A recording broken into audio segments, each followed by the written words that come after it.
Welcome again बच्चों, आपका चंद्रा में बहुत बहुत स्वागत है।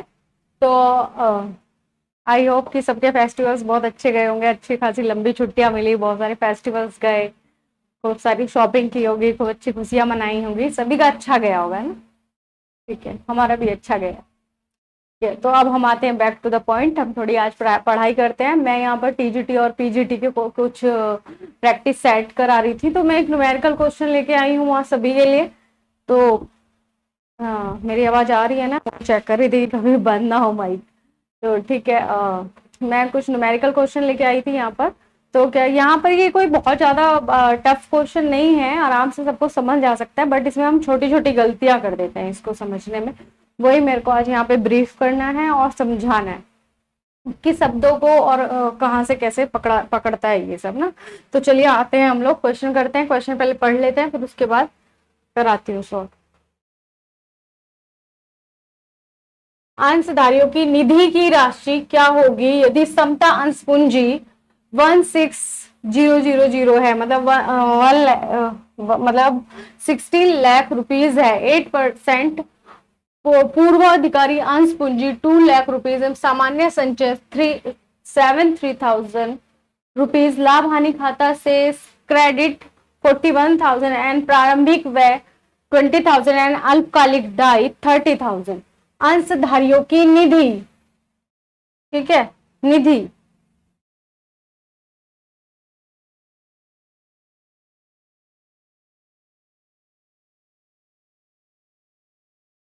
अंशधारियों की निधि, निधि से तात्पर्य है फंड से, मतलब इनके पास कितना पैसा है, फंड की जो अमाउंट है क्या होगी यदि समता अंश पूंजी इक्विटी शेयर्स कैपिटल और 8% पूर्वाधिकारी अंश मतलब प्रेफरेंस शेयर्स कैपिटल 2 लाख के यहाँ सामान्य संचय मतलब जनरल रिजर्व, ये मैं यहां पर लिख देती हूँ, प्रेफरेंशियस प्रेफरेंशियस प्रेफरेंशियल कैपिटल, और ये सामान्य संचय मतलब जनरल रिजर्व। नेक्स्ट टाइम ये मेरी पीपीटी खत्म हो जाएगी तो मैं ये बाइलिंगुअल लेके आऊंगी, जनरल रिजर्व, जनरल रिजर्व ये है। समता अंश पूंजी equity shares capital, equity shares cap. Okay, लाभ हानि खाता से प्रॉफिट एंड लॉस अकाउंट का जो बैलेंस है, क्रेडिट सेट्स से आप समझ गए होंगे कि प्रॉफिट एंड लॉस अकाउंट का क्रेडिट सेट्स है। क्रेडिट सेट्स का मतलब है कब होता है, क्रेडिट एंड डेबिट। जब वहां पर किसी भी फर्म में, किसी भी ऑर्गेनाइजेशन में जब प्रॉफिट होता है तो वहां पर क्या होता है, प्रॉफिट होगा तो उसका जो बैलेंस आएगा वो क्रेडिट आएगा। क्रेडिट इन्होंने हिंदी में लिखा है, बाकी इंग्लिश का शॉर्ट फॉर्म में लिख देती हूँ, क्रेडिट। अगर किसी भी फर्म का प्रॉफिट, पीएनएल का दो टाइप का होता है हमारा बैलेंस, पीएनएल अकाउंट का टू टाइप का बैलेंस होता है, एक प्रॉफिट वो सॉरी एक डेबिट होगा और एक क्रेडिट बैलेंस होता है। डेबिट का मतलब होता है लॉस और क्रेडिट का मतलब होता है प्रॉफिट। मैं जानती हूँ कि आप लोग पीजीटी और पीएचडी की तैयारी कर रहे हैं और हम 4 महीने की तैयारी के बाद अब मैं प्रैक्टिस सेट करा रही हूँ, तो ये सब छोटी छोटी चीजें ही हमारी बेसिक चीजें स्टार्टिंग की, जो कि हमने 11th-12th में पढ़ा होगा कि किसका बैलेंस क्या होता है, किसके बैलेंस का क्या मतलब होता है। तो फिर भी मैं यहाँ पर एक बार रिपीट करवा दे रही हूँ। तो ये सब है हमारा। उसके बाद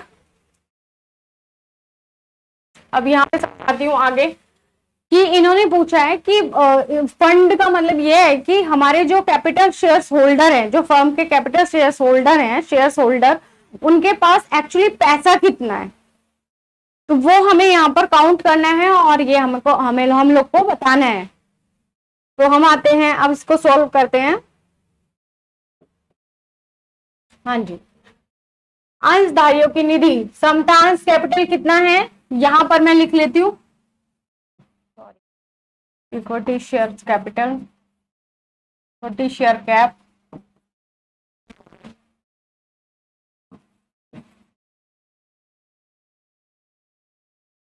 कैप इतनी है 8%, preference shares,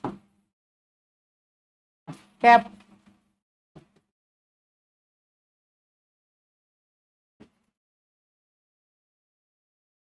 general reserve,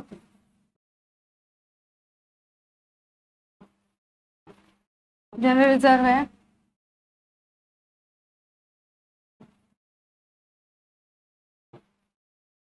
PNL balance है, क्रेडिट का बैलेंस है 4110। हम इनको ऐड करेंगे,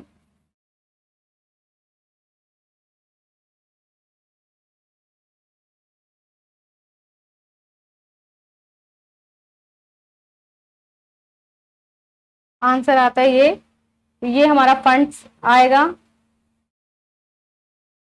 ये आ जाएगा। मतलब आंसर है हमारा 1914।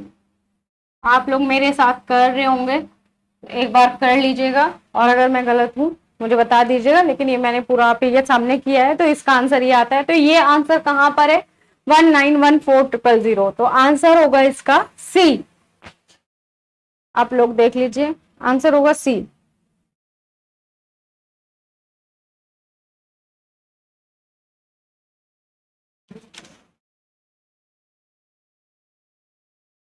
नेक्स्ट चलते हैं।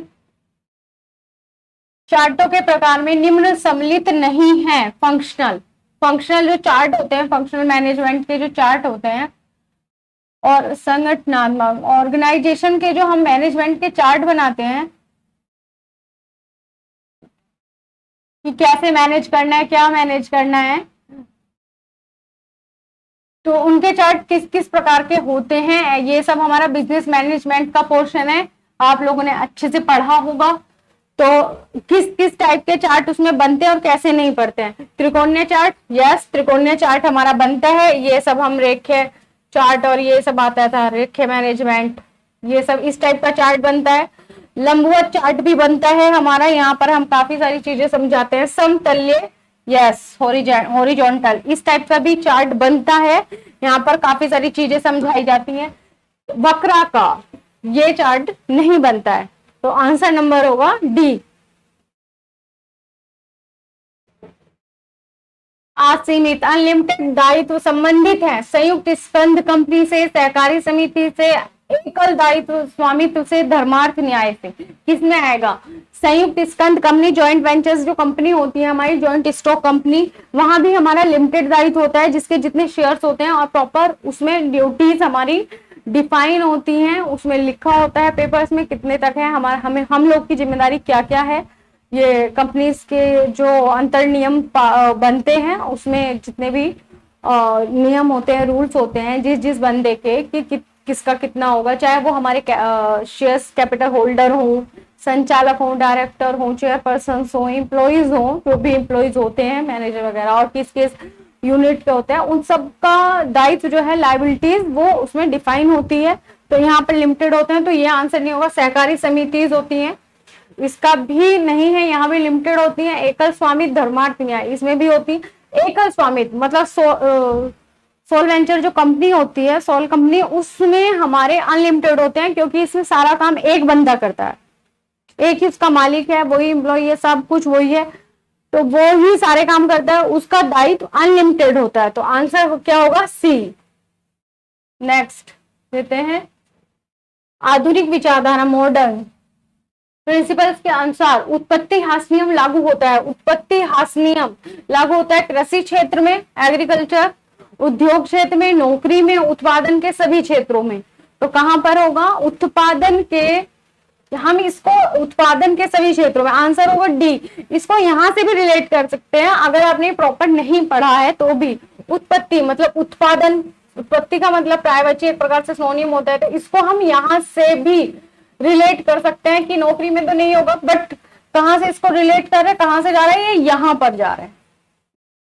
उत्पत्ति, उत्पादन, तो आंसर क्या होगा? डी। इसमें कंफ्यूज है, कभी गलत मत करना, ये इतना इजी है, यहां से प्रॉपर समझ आ रहा है, इसको पढ़ने से ही हम इसका आंसर लगा सकते हैं। नेक्स्ट, निम्न में कौन सा खाता प्रारंभिक शेष से प्रारंभ होता है? जिसका ओपनिंग बैलेंस होता है। प्रारंभिक शेष का मतलब है कि किस अकाउंट का ओपनिंग बैलेंस होता है।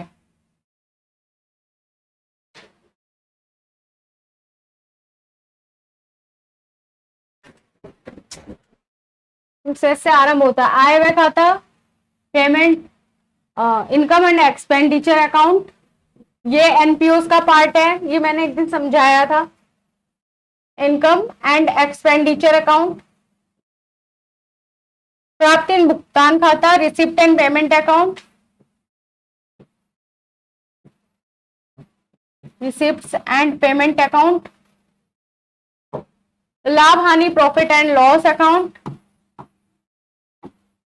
वसूली खाता, रिवैल्यूएशन अकाउंट, रियलाइजेशन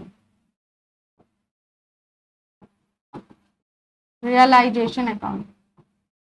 ओके, तो इसमें जो ओपनिंग हमारा बैलेंस होता है कौन से अकाउंट का होता है? प्राप्ति भुगतान खाते का, receipt and payment account.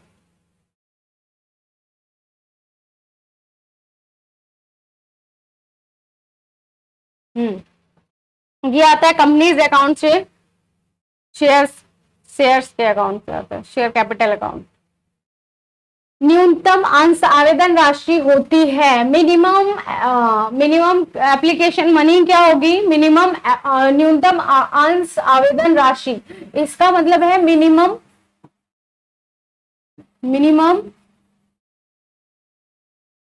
Application money, आवेदन राशि, एप्लीकेशन मनी।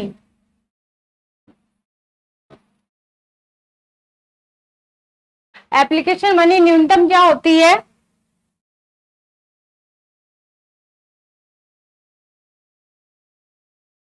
ये हमारे कंपनीज के रूल में होता है। तो इसका आंसर होगा, इसने पूछा 2 रुपए 10 रुपए अंकित मूल्य का, जो भी हमारा अंकित मूल्य होता है, प्राइस होता है, उसका 5% या अंकित मूल्य का 10%, तो क्या होता है? अंकित मूल्य का 5% आंसर होगा। नेक्स्ट करती हूँ। सुरक्षा सीमा को बढ़ाया जा सकता है स्थायी लागत में कमी करके, विक्रय मूल्य बढ़ा करके, परिवर्तनशील लागत कम करके, और उपयुक्त सभी प्रकार से। तो कैसे सुरक्षा सीमा जो होती है हमारी वो बढ़ाया जा सकता है? कैसे कैसे बढ़ाया जा सकता है सुरक्षा सीमा को? सिक्योरिटी लिमिट जो होती है, सेफ्टी लिमिट कैसे बढ़ाया जा सकता है? स्थायी लागत में कमी करके, फिक्स्ड कॉस्ट को कम करके, फिक्स्ड कॉस्ट को कम करके, विक्रय मूल्य को बढ़ा करके, सेल प्राइस को हम इंप्रूव कर दें, मतलब बढ़ा दें, इंक्रीज करके, या वेरिएबल कॉस्ट को कम करके। वेरिएबल परिवर्तनशील लागत का मतलब होता है वेरिएबल कॉस्ट,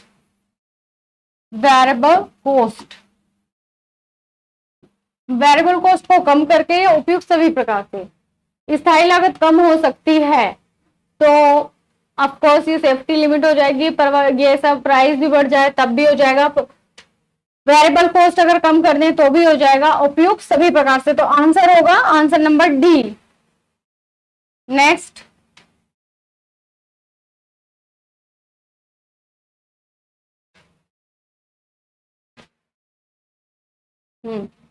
ये पार्टनरशिप का क्वेश्चन आ गया है।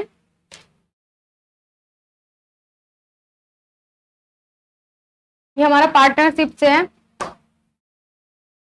पढ़िए, पढ़ती हूं मैं ना।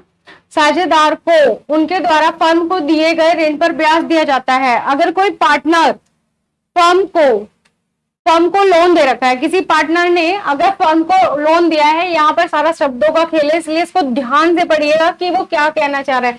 कई बार जो हमारी फर्म होती है वो पार्टनर्स को भी लोन देती है, और इसमें क्या बोल रहा है कि साझेदार को ब्याज दिया है, मतलब साझेदार को दिए गए ऋण पर ब्याज दिया जाता है।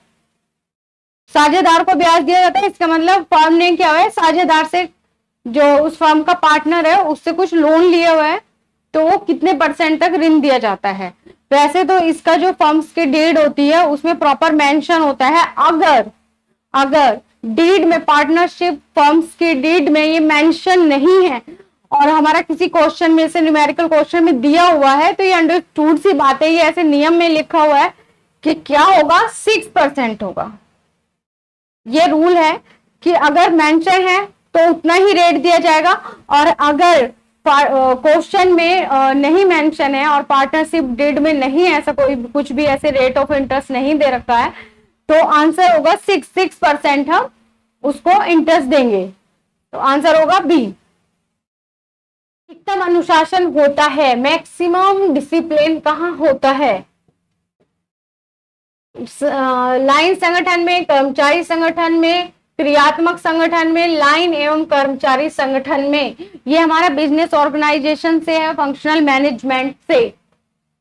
तो इसका आंसर क्या होगा? कहां से? लाइन से होगा। इस वाले में ज्यादा अनुशासन होगा, मतलब कि जैसे ऊपर वाला ऊपर से नीचे वाले में चलेगा। लाइक यहाँ इसको ऑर्डर देगा, ये वाला जो हमारा फर्स्ट यहाँ पर कोई बंदा बैठा है, ऑफिसर है, वो दूसरे वाले को ऑर्डर देगा, इसमें इसको अपने से नीचे वाले को देता जाएगा। कर्मचारी संगठन में, क्रियात्मक संगठन में, लाइन एवं कर्मचारी सकता, आंसर होगा लाइन संगठन में। ऋतुनिष्ठ विचरणों को उत्पन्न करने वाले सबसे महत्वपूर्ण कारक है। ऋतुनिष्ठ जो सीजनल होते हैं डेविएशंस, वो किस वजह से होते हैं? सीजनल। तो यहाँ पर साफ पता चल रहा है, जनसंख्या में इसको आप पढ़ लीजिए, ऋतुनिष्ठ, सीजनल। इसमें ज्यादा दिमाग लगाने की जरूरत नहीं है, इसको सिर्फ पढ़ने से ही पता चल जाएगा। जनसंख्या का इससे कोई मतलब नहीं है। फैशन से परिवर्तन, फैशन से भी है, उससे भी कम महत्वपूर्ण कारण है ये, बट ये ऋतुनिष्ठ वाला दिया है, तो कहाँ जा रहा होगा? मौसम और सामाजिक रीति रिवाज। तो आंसर होगा सी।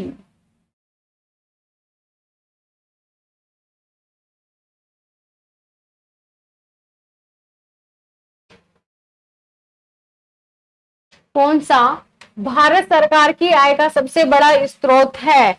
ये जो इनकम टैक्स से है, ये टैक्स का क्वेश्चन है। टैक्स का भी नहीं है, मेनली इकोनॉमिक्स का क्वेश्चन है। तो भारत सरकार का जो सबसे बड़ा इनकम सोर्स है वो कहां से है? प्रत्यक्ष कर, अप्रत्यक्ष कर, प्रगतिशील कर या विशिष्ट कर? स्पेशल टैक्स, स्पेशल टैक्स बोल सकते हैं, स्पेसिफिक भी बोल सकते हैं। स्पेसिफिक टैक्स, प्रगतिशील, प्रोग्रेसिव टैक्स, अप्रत्यक्ष इनडायरेक्ट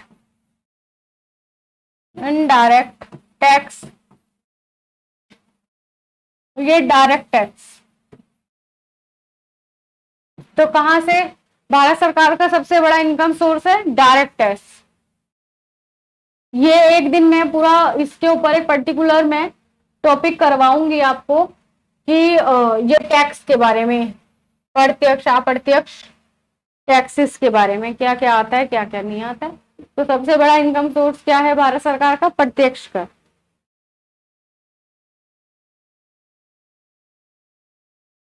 ऋण पत्रों के निर्गमन पर कटौती एक वास्तविक संपत्ति है, अवास्तविक संपत्ति के लिए है, नियंत्रण संबंधी कार्यों के लिए है, निर्णय संबंधी कार्यों के लिए है?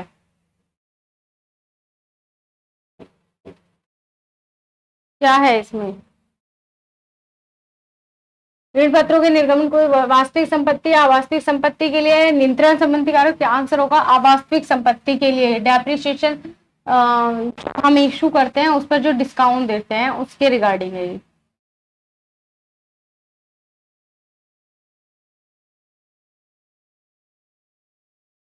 ये भी आ गया कंपनीज अकाउंट से। प्राप्य शब्दों में सम्मिलित रहते हैं, ये दूसरा कलर चेंज कर लेती हूँ। प्राप्य शब्दों में सम्मिलित रहते हैं केवल व्यापारिक लेनदार, केवल व्यापारिक देनदार, व्यापारिक देनदार एवं प्राप्य बिल, व्यापारिक लेनदार एवं देय बिल। प्राप्य शब्द जिनसे हमें पैसा आना है, तो किससे आना है? लेनदार हमारे क्रेडिटर होते हैं, क्रेडिटर मतलब इनको हमें पेड करना होता है, ये हमें इनको हम पेड करते हैं। लेनदार से लेते हैं, रिसीव करते हैं। प्राप्य करते हैं। तो इन्होंने ये दोनों ऑप्शन दे रखा है, मीन्स कि डेटर्स और BR sorry, debtors and BR, bills receivable. BR का मतलब बिल्स रिसीवेबल, दे बिल का मतलब बिल्स पेबल। प्राप्य शब्दों में तो प्राप्त हमें किससे होगा, इनसे होगा। नेक्स्ट चलते हैं।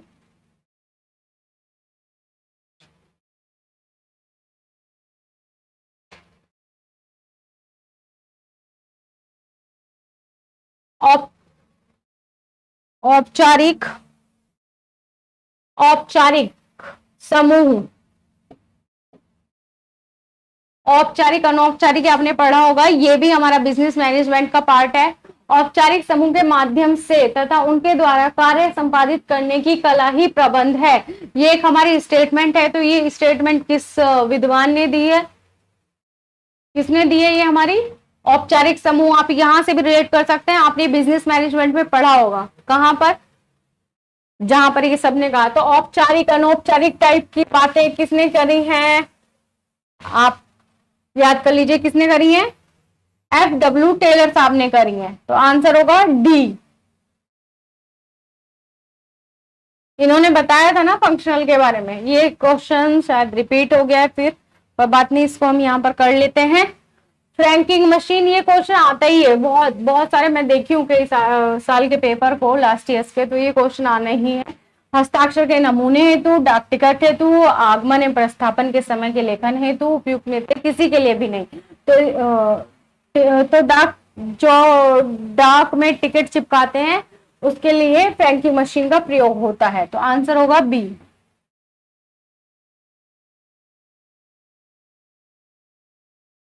पार्षद अंतर नियम, अभी मैंने एक पीछे क्वेश्चन कराया था, उसके उसमें जिक्र की थी इसका, पार्षद अंतर नियम का, उसी से आगे आया है ये क्वेश्चन। हाँ, तो हाँ, जिसमें वो थी लायबिलिटीज वगैरह थी, लिमिटेशंस के बारे में था ना। तो ये आ गया, पार्षद अंतर नियम संबंधी स्थापना करता है, क्या बताता है? वहां मैंने बताया था, तो आप याद करिए कि मैंने क्या बताया था। यहाँ भी समझाती हूँ। पार्षद अंतर नियम संबंध स्थापित करता है, किसके बीच में संबंध स्थापित करता है? इसमें सारे कंपनी के रूल्स होते हैं, कंपनी तथा सरकार के बीच के अंतर नियम। अंतर नियम, ये ध्यान से पढ़िएगा, अंतर नियम। तो सरकार कहां से आती है? ये आउटर सोर्स होता है। तो कंपनी तथा बाहरी व्यक्तियों के बीच, ये भी आउटर है, तो ये नहीं होगा, ये भी नहीं होगा। कंपनी तथा इसके सदस्यों के बीच, एक कंपनी के सदस्यों में परस्पर, कंपनी और कंपनी के रजिस्ट्रार के बीच में। तो आंसर होगा, आंसर नंबर होगा सी, कंपनी तथा इसके सदस्यों के बीच में, जो कंपनी के सदस्यों में परस्पर, ये ध्यान रखना, ये इंटरनल की बात कर रहा है, अंतर नियम। यहां से हम इसको रिलेट करेंगे तो आंसर नंबर सी होगा। ये भी नहीं है, रजिस्ट्रार के बीच में, ये सब नहीं है।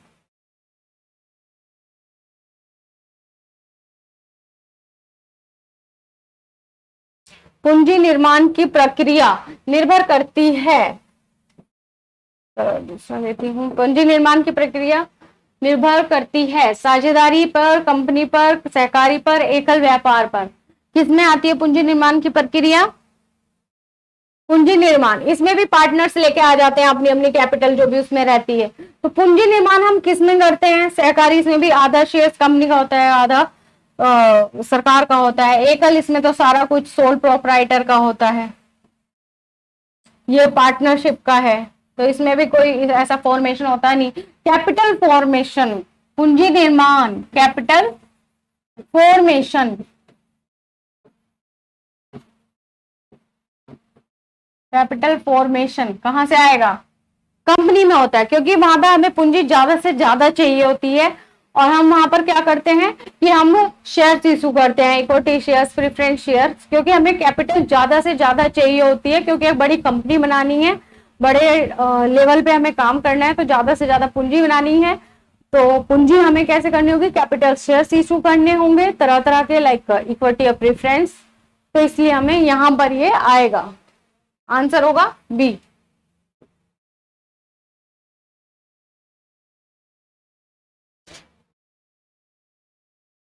ये मैं पूरा समझाऊंगी एक दिन, वैसे भी यहाँ पर बता देती हूँ। ये क्वेश्चन थोड़ा गलत है, इसमें वो ऑप्शन ही नहीं दिया हुआ है, तो इसमें 2010 से 2011 होगा, वो प्रिंट नहीं किया है। आंसर ये होगा। जो अभी हमारा स्थिर मूल्यों पर राष्ट्रीय आय मापने का जो आधार वर्ष चल रहा है, जो भी आधार चल रहा है बेस, वो ये है, आधार वर्ष ये चल रहा है। तो ये ऑप्शन में नहीं है, तो मैंने अलग से लिख दिया।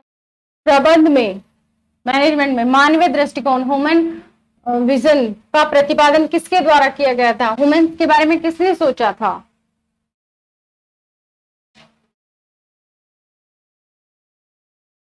एल्टन मेयो ने या एफ.डब्ल्यू. टेलर ने? ये साइंस की बातें करते हैं, ठीक है। सी.एन. गेगन, नो, इन्होंने भी नहीं की थी, इन्होंने की थी हेनरी फ्योल ने। मानव रिसोर्स की बातें, ह्यूमन रिसोर्स की बातें।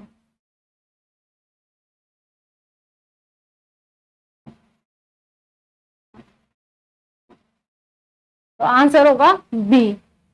ये भी नहीं है, इन्होंने साइंस के बारे में बात की थी, ये भी नहीं है।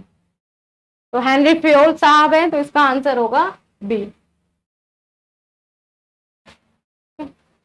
तो आज के लिए इतना ही। नेक्स्ट क्लास में फिर लेके आती हूँ प्रैक्टिस सेट, और अब मैं आगे से कुछ पर्टिकुलर्स आपके एक एक टॉपिक लूंगी। तो हम एक टॉपिक से स्टार्ट करेंगे, उसके बाद मैं जो टॉपिक पढ़ाऊंगी उसका, उससे रिलेटेड क्वेश्चंस 5 से 10 क्वेश्चन वो भी कराऊंगी तैयार, ठीक है। तो आप लोग रेडी रहिएगा, तो वहां से स्टार्ट कराती हूँ मैं, ठीक है। Thank you so much.